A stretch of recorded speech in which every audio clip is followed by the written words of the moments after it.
কারণ আমাদেরকে তো বাংলাদেশের জনগণ কোনো দায়িত্ব দেয় নাই যে বাংলাদেশকে আগামী বাংলাদেশ কীরকম হবে সব দায়িত্ব যে রাজনীতিবিদরা বসে সমাধান করে দেবে এই দায়িত্ব কোনো দলকে বাংলাদেশের মানুষ দেয় নাই। যেখানে ঐক্যমত হবে অতটুকু ঠিক আছে, না হলে আপনি জনগণের কাছে যান না, আগামী নির্বাচনে আপনার ম্যান্ডেট নিয়ে আসেন, আপনি যাই চান তা নিয়ে আসেন, কোনো অসুবিধা তো নেই।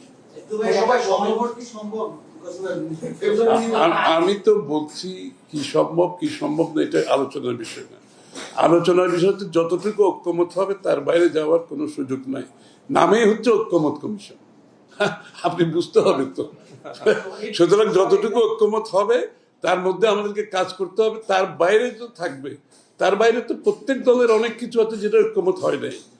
এখানে বিএনপিরও অনেক ইস্যু আছে যেখানে ঐক্যমত হয় নাই, আমাদের কোনো অসুবিধা নেই, আমরা তো মেনে নিয়েছি। অন্য অনেক দলের অনেক বিষয় আছে যেটা ঐক্যমতে আসে নাই।